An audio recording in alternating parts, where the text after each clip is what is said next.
అందరికీ నమస్కారం. The education ఛానల్కి స్వాగతం. నీట్ యూజీ 2026కి ప్రిపేర్ అవుతున్నారా? మే తరుణాడు ఎగ్జామ్ రాసేదానికి సన్నాహాలు చేసుకుంటున్నారా? ఇప్పటికే సిటీ ఇంటిమేషన్ స్లిప్స్ రిలీజ్ అయ్యాయి. దాంతోపాటుగా హాల్ టికెట్స్ కూడా 1 వీక్ గ్యాప్లో విడుదల చేసేందుకు ఛాన్స్ ఎక్కువగా ఉంటుంది. సో ఈసారి నీట్ యూజీకి ప్రిపేర్ అవుతున్నటువంటి ఆంధ్రప్రదేశ్ స్టూడెంట్స్కి సేఫ్ స్కోర్ ఎంత అన్న దాని మీద రకరకాల ప్రచారాలు అయితే సాగుతున్నాయి.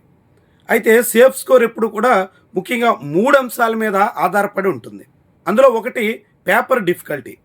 పేపర్ ఈజీగా ఉందా, టఫ్గా ఉందా, మోడరేట్గా ఉందా, దాని మీద బేస్ చేసుకుని కట్ ఆఫ్ ఉంటుంది.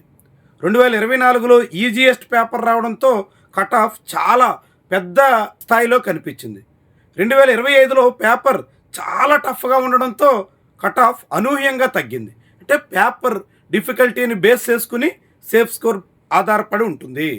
ఇక రెండో పాయింట్ సేఫ్ స్కోర్కి ముఖ్యమైనటువంటిది కాంపిటీషన్. స్టూడెంట్స్ ఎంత బాగా ప్రిపేర్ అయ్యారు, ఎంతమంది బాగా ప్రిపేర్ అయినటువంటి వాళ్ళలో ఉన్నారు, ఈసారి పోటీ ఎలా ఉంది స్టూడెంట్స్ మధ్య అన్నది కూడా కట్ ఆఫ్ని డిసైడ్ చేసే అంశాల్లో ఒకటిగా చెప్పాల్సి ఉంటుంది.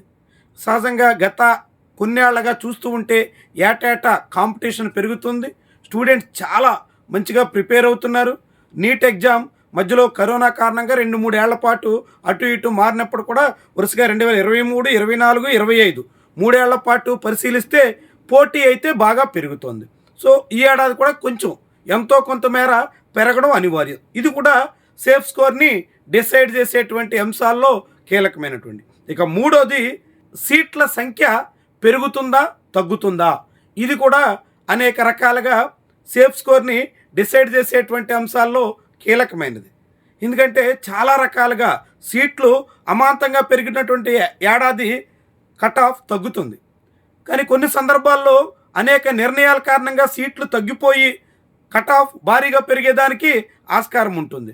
2023లో ఒక్కసారిగా తెలంగాణ, ఏపీ గవర్నమెంట్స్ తీసుకున్నటువంటి నిర్ణయాల కారణంగా సీట్ల తగ్గుదల, అంటే పెరగాల్సినటువంటివన్నీ మెరిట్ ఏ కేటగిరీ జాబితాలో రాకపోవడం వల్ల చాలామంది సఫర్ అయ్యారు. అలాంటి సమస్యలు కూడా కొన్ని సందర్భాల్లో ఉత్పన్నమయ్యే అవకాశం ఉంటుంది.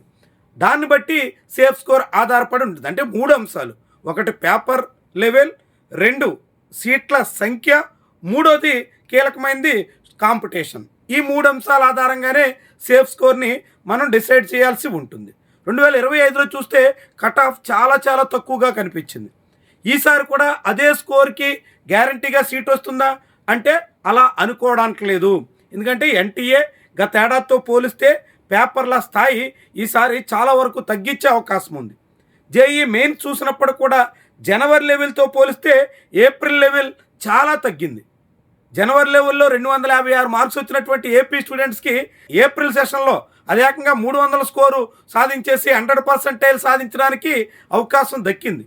ఇలా అనేక రకాలుగా పేపర్ లెవెల్ అమాంతంగా ఎన్టీఏ తగ్గించింది. 2025లో పేపర్ డిఫికల్టీ లెవెల్ మీద చాలా విమర్శలు ఎదుర్కొన్నటువంటి ఎన్టీఏ ఈసారి బాగా దాని లెవెల్ తగ్గించే అవకాశం అయితే పుష్కలంగా కనిపిస్తుంది. దాంతో ఈసారి కట్ ఆఫ్ గత ఏడాది కన్నా అనివార్యంగా పెరుగుతుంది. పేపర్ లాస్ట్ ఇయర్ అంత టఫ్గా వచ్చినప్పుడు కూడా కాంపిటీషన్ పెరిగిన రీత్యా లాస్ట్ ఇయర్ పేపర్తో తగ్గట్టుగా ఈసారి ప్రిపేర్ అయిన కారణంగా కట్ ఆఫ్ పెరగడం అనివార్యం. సో పేపర్ కూడా ఆ లెవెల్లో ఉండే అవకాశం అయితే లేదు. ఎంతో కొంత మేర అది ఫిజిక్సా, కెమిస్ట్రీయా, బయాలజీయా ఎక్కడో ఓ చోట కూసింతైనా వెసులుబాటు దక్కుతుంది. కాబట్టి లెవెల్ మాత్రం ఖచ్చితంగా తగ్గేటువంటి దానికి అనుగుణంగా కట్ ఆఫ్ పెరగడానికి ఆస్కారం ఉంటుంది. సో ఇలాంటి సమయంలో సేఫ్ స్కోర్ ఎంత అన్నది స్టూడెంట్స్కి చాలా కీలకమైనవి. మీరు గవర్నమెంట్ కాలేజీలోనే ఏ కేటగిరీలో ఎంబీబీఎస్ సీటు సంపాదించాలనుకుంటే 610+ స్కోర్లో మీరుంటే సేఫ్ జోన్లో ఉంటారు. ఓపెన్ కేటగిరీ గవర్నమెంట్ కాలేజ్ మీ టార్గెట్ అయితే 610+ స్కోర్ మీకు ఉండాలి. ఏ ప్రైవేట్ కాలేజ్ అయినా పర్లేదు, ఎక్కడో ఓ చోట ఎంబీబీఎస్ సీట్ వస్తే చాలు అనుకునేటువంటి వాళ్ళైతే మీరు 580+లో ఉంటే సేఫ్ స్కోర్ అన్నట్టు ఓపెన్ కేటగిరీకి. ఇక బీసీ కేటగిరీలో రకరకాలు ఉన్నాయి. ఏబిసిడిఈ అందులో మళ్ళీ రకరకాల వేరియేషన్స్ ఉంటాయి. బీసీడీలో కాంపిటీషన్ చాలా ఎక్కువగా ఉంటుంది. ఇలాంటి వాటిని బట్టి మీరు బీసీ కేటగిరీ అయితే, మీరు గవర్నమెంట్ కాలేజ్ మీ టార్గెట్ అయితే 590+ ఉంటే మీరు గవర్నమెంట్ కాలేజ్కి సేఫ్ జోన్లో ఉన్నట్టు. అదే ఏ ప్రైవేట్ కాలేజ్ అయినా పర్లేదు అనుకుంటే 560+ స్కోర్ మీరు సాధిస్తే సేఫ్ జోన్లో ఉండొచ్చు. అదే మీరు ఎస్సీ కేటగిరీ అయితే ఖచ్చితంగా మీరు 520 అరౌండ్ మీ స్కోర్ మీరు సాధిస్తే గవర్నమెంట్ కాలేజీలో ఎక్కడో ఓ చోట సీట్ సాధించే అవకాశం ఉంటుంది. 480+ స్కోర్ అయితే మీరు ఏదో ఒక ప్రైవేట్ కాలేజీలో సీటు సాధించడానికి ఛాన్స్ ఉంటుంది.